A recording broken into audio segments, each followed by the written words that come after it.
Livro Profecias do Fim do Mundo, profecias reconhecidas pela Santa Igreja, estão aqui, contando para nós tudo que está vindo por aí, tudo que está já começando a acontecer e até onde esse mundo vai chegar. Tá? Você vê que, você percebe que quanto mais vai chegando o nosso tempo, perto do nosso tempo, tanto Jesus quanto Nossa Senhora vão ficando mais descritivos, eles vão dando mais detalhes sobre o que vai acontecer e onde, né? Justamente porque está chegando o tempo.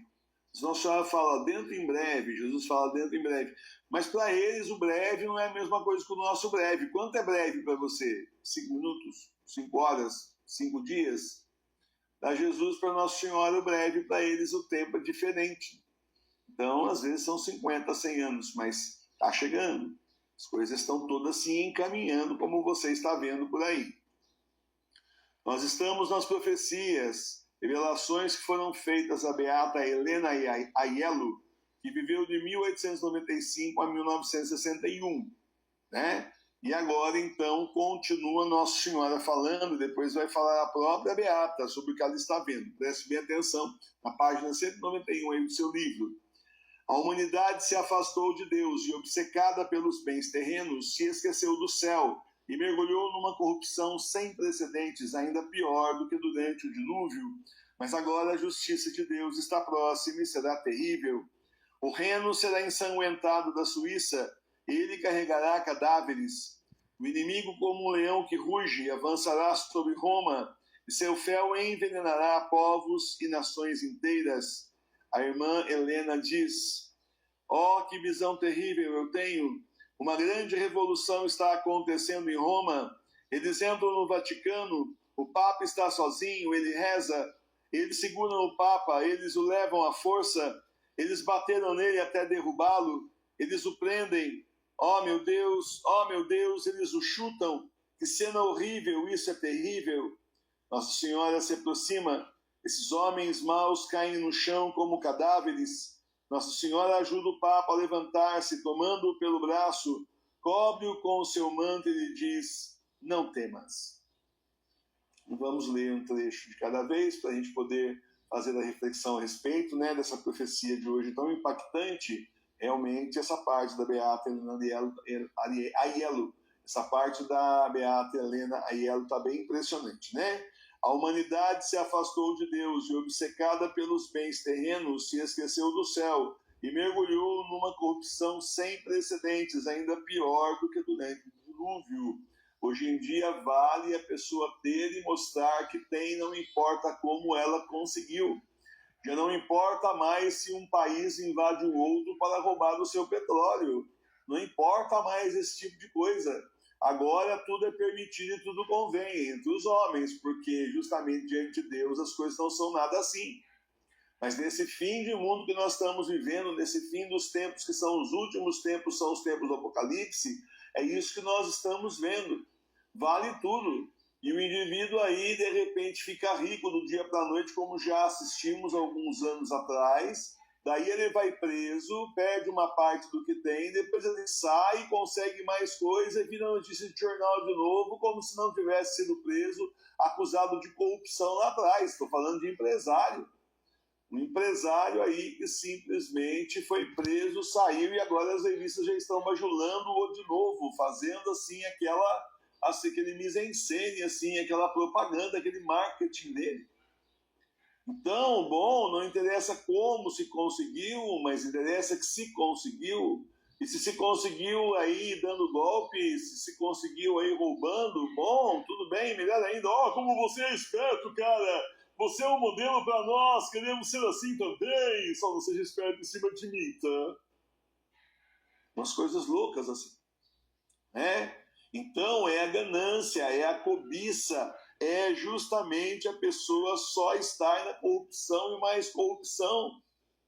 Olha, nós temos um conhecido que é dentista em São José dos Campos, e um amigo desse dentista, há muitos e muitos anos atrás, a conversa tem muito tempo, que tem quase 40 anos, não, uns 35 anos já de idade, e um amigo desse dentista, ele trabalhava na GM e foi mandado embora. E caiu em depressão. E aí uma prefeitura da região, os amigos vendo a situação dele e tal, um deles era amigo de um prefeito, não era de São José dos Campos, tinha um prefeito da região ali, e arrumou um emprego para ele, apresentou para o prefeito e tal, e o prefeito chamou para ser secretário de abastecimento. Aquele que compra as coisas para a prefeitura, que vai ser usado. Desde produto de limpeza, desde terra, areia, cimento para construção, né, papel higiênico, tudo passava por ele. E ele, então, no primeiro dia, chegou para o expediente, chegou o primeiro vendedor com sua maleta e disse para ele, e daí, o senhor vai querer 10 ou 20? E falou, meu amigo, eu estou chegando agora, eu não estou por dentro ainda do que a prefeitura está precisando. Você vende o que mesmo? Eu não estou por dentro ainda, eu acabei de chegar hoje. Vamos fazer um balanço aqui. Não, mas né, o senhor vai querer 10 ou 20? Estou explicando para você que acabei de chegar agora. Eu não sei ainda, eu vou consultar a secretária aí, bater um papo com o pessoal aqui. Aí o cara disse para ele, não, estou falando, o senhor quer 10 ou 20% de comissão? Ele falou, como assim, 10 ou 20%? Não, já sei, o senhor está querendo 30%, né? Mas se o senhor quiser 40%, a gente conversa também, tá? Ou seja, do contrato que seria feito com a prefeitura, estava se oferecendo uma corrupção já para o secretário, que o vendedor nunca viu mais gordo nem mais magro na vida, simplesmente começou com 10% e já estava em 40%, quase metade da compra de corrupção, superfaturamento de contrato. Aí o cara, muito honesto como ele era, né, pediu a conta no primeiro dia do serviço, porque foi um desfile disso na porta dele. Ele falou, não, eu entro nessa daí, depois a hora que estourar o escândalo aí, quem é que vai preso? O prefeito? Não, eu, então estou fora. Certo? É a corrupção, é o ganhar sem precedente, corrupção sem precedente, a qualquer custo. Tem que ganhar e tem que ser esperto, tem que ganhar e tem que ganhar muito com prejuízo dos outros. Só ganhar honestamente já não é mais suficiente. É chato isso, né? Ganhou honestamente, nossa, que bobo, né? Se fosse honesto, podia ganhar muito mais, não é? Professor Milene, né, durante 6 meses em Taubaté, nós tivemos um restaurante, nós demos uma parada no teatro infantil, né, tinha as crianças pequenas e compramos um restaurante de um amigo nosso lá para pagar parcelado. E a gente trabalhava bastante e vendia, e o dinheiro não sobrava. Era uma coisa louca. Não é possível. O que está acontecendo? Quem fica no caixa sou eu, não tem ninguém roubando aqui. Portanto, se fosse um funcionário, até desconfiava, o dinheiro não sobrava. Fechava o caixa, a gente conseguia pagar os funcionários, conseguia pagar ali o que comprava e para a gente praticamente não sobrava nada. Aí já estava quase fechando o restaurante, porque veio aquela história das Torres Gêmeas, sabe como faz tempo, né? Que caiu lá, deu uma crise violenta no mundo, né? Taubaté não foi diferente, nós fomos o quarto restaurante que fechou, tamanha foi a crise que deu naquela época. E teve um rapaz que fazia som pra gente, ele fazia propaganda do carro de som, ele falou assim, você não sabe trabalhar, hein? Mas por que não sabe trabalhar? Você não sabe trabalhar, cara, todo mundo põe salitre na comida, só você que não. O salitre é cancerígeno, porém ele faz a comida absorver mais água. É por isso que a turma de fábrica aí, onde usa salitre, no meu tempo usava, simplesmente a pessoa come e depois começa a ir no banheiro direto. Dali 2 horas tá morrendo de fome de novo, porque aquela água toda que estufou o estômago dele já foi embora. Tá entendendo? Só que isso aí é cancerígeno.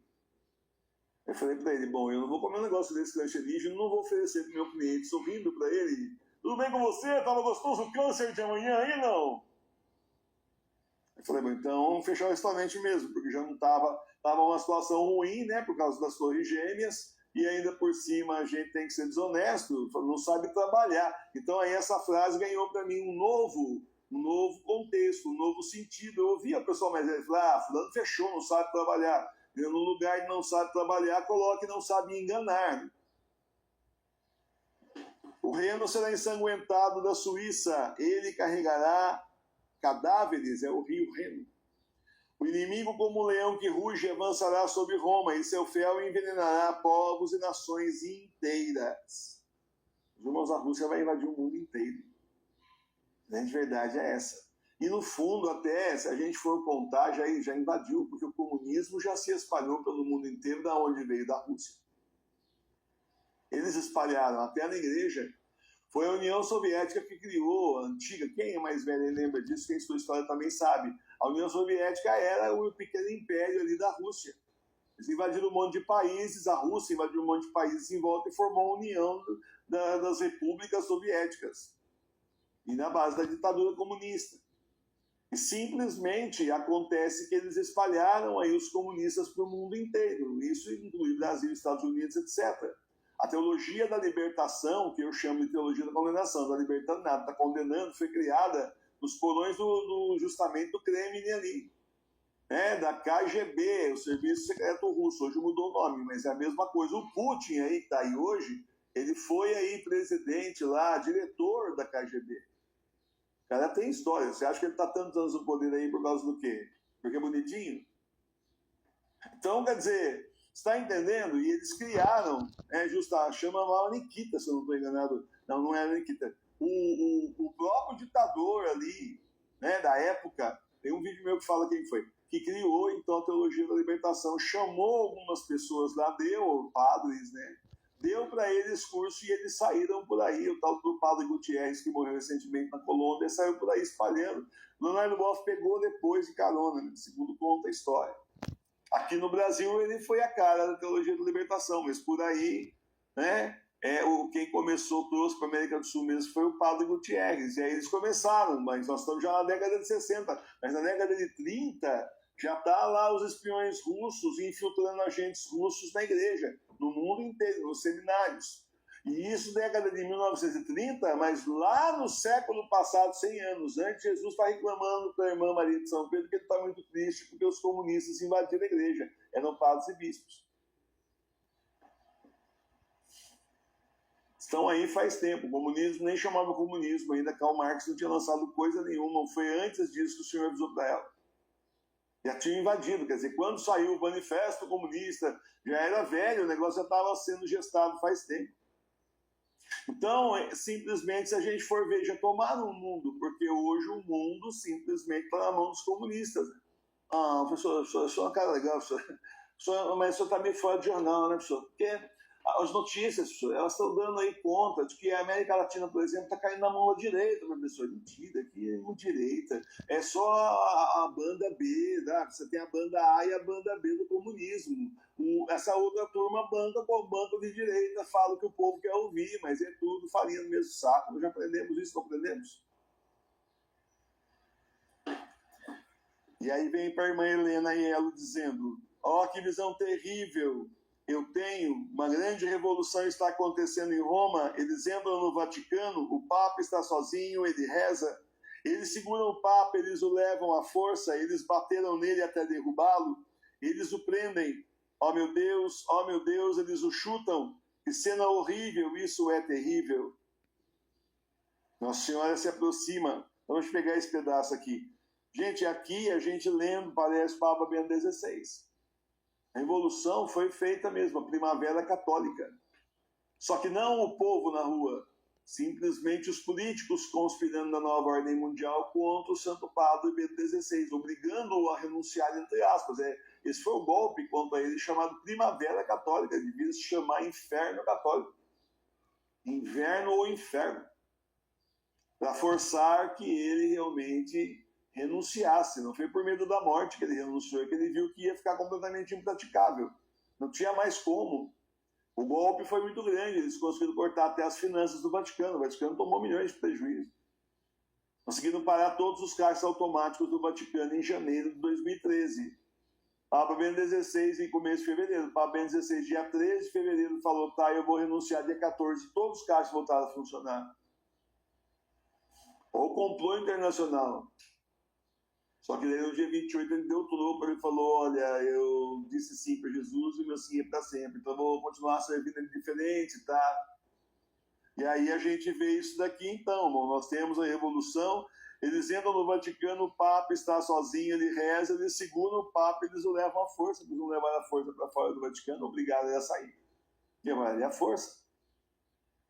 Certo? Eles o prendem, ele não ficou preso lá atrás, no mosteiro lá atrás, Santa Marta, se não estou enganado, lá no fundo do Vaticano, não foi isso? Dentro do território do Vaticano tinha o Papa vivo, mas ele estava preso, impedido de exercer o seu ministério, tá certo? Eles o prendem, meu Deus, eles o chutam. Não foi isso que nós vimos quantas vezes? Quantas vezes eu denunciei que o Papa estava sendo agredido, que não era possível aquelas marcas no rosto dele, parecia que estava apanhando no rosto. Umas marcas do braço, umas coisas loucas assim, terríveis. Quantas vezes eu denunciei, daí a aparência dele melhorava, daqui a pouco começava de novo. Quem é que pode dizer que ele não estava apanhando lá dentro do mosteiro? Aí disseram que era erisipela no rosto. Uma vez eu falei isso para uma médica, ela deu risada, ela falou, nunca me falaram, erisipela no rosto. Na perna tudo bem, mas no rosto. Aí depois eu fui pesquisar, diz que tem, mas é muito raro. Mas se tem, porque não estão tratando-o? Porque não estavam tratando-o. Aí ele melhorava, não sei se maquiavam, não sei. Mas aparecia com uma carinha já melhor. Foi sendo maltratado. Aí Nossa Senhora se aproxima, esses homens maus caem no chão como cadáveres. Isso aí está tudo morto para o reino de Deus. Estão todos mortos. Quem fez isso com o Papa está excomungado e condenado ao inferno. Quem o colocou para fora do poder conspirou contra ele e simplesmente esteve junto com o falso Papa o tempo todo, está agora com outro falso Papa, está morto para a salvação, acabou, muito vivo do inferno, se a gente pode falar vivo. O castigo eterno estamos aí, né? Mas para a salvação eles não estão, não. Tá certo? E Nossa Senhora ajuda o Papa a se levantar, tomando pelo braço, cobre com o seu santo manto e diz-lhe, não temas. Bom, meus irmãos, só com a proteção de Nossa Senhora para o Papa Bento XVI ter durado 10 anos no cativeiro daquele jeito que fizeram com ele. O homem foi mirrando. O homem foi mirrando. Sumindo a olhos vistos. O que é aquilo? Falta de alimentação, falta de remédio, remédio errado. O que estava acontecendo? Desgosto de tanto que falaram mal dele, os maus tratos que ele recebeu, o que foi? Mártir. Mártir moral com toda certeza. Desconfiamos que foi morto também. Eu desconfio. Pela forma como foi a morte dele, eu desconfio. Mas Nossa Senhora protegeu, por isso ele ficou 10 anos ainda vivo. Acho que nem ele não imaginava que ia aguentar tudo isso. E Nossa Senhora então o protegeu, mas esses que fizeram isso com ele estão mortos. Se a gente não perde por esperar os 2 dias de escuridão, não estarão aqui depois. Se a gente morreu e esqueceu de deitar, excomungado, fora da comunhão com a igreja, fora da comunhão com o corpo místico, a cabeça da igreja visível, que é o Papa Bento XVI, e é invisível, que é o nosso Senhor Jesus Cristo. Acabou para essa gente, não tem salvação, já era. Então é isso, meus irmãos. As profecias vão se cumprindo, algumas vão se cumprir ainda e outras vão se cumprindo, porque como o nosso penúltimo Papa é Bento XVI e o último é Pedro dos Romanos, isso aqui se refere a um dos dois, entre eles não tem nenhum Papa, como Pedro dos Romanos, é só depois dos 3 dias de escuridão. Então, fatalmente, aqui nós estamos vendo assim uma representação do que houve com o Papa Bento XVI, porque ele sofreu essa visão, foi de uma forma assim um pouco diferente, mas configurando com a profecia que está aqui. Às vezes acontece isso com profecia. Configurando exatamente todo o sofrimento do Santo Padre. Mas hoje ele está no céu, hoje ele é mártir, hoje ele é São Bento XVI, continua sendo o Papa reinante, foi esse o presente que Jesus deu para ele, e vai continuar sendo o Papa reinante até que depois dos 3 dias de escuridão venha São Pedro e São Paulo do céu, constituam o último Papa, Pedro dos Romanos, que vai levar a igreja à frente até a volta de Jesus, que nessa altura está muito perto, é bem pouco tempo mesmo. Aí a gente pode falar, está logo ali no final desses tempos, que são os últimos, são os tempos do Apocalipse. Louvado seja nosso Senhor Jesus Cristo. Agora logo ali, porque logo aqui é o anticristo. A hora que isso aqui estourar e virar um caos total, aí aparece o anticristo. E as pessoas vão ser enganadas e você não vai, porque você está sabendo. O Senhor falou. Não é promessa do Senhor que ele enganaria até os eleitos, se isso fosse possível, mas só que não vai ser possível. Por quê? Porque o Senhor já está abrindo nossos olhos muito antes.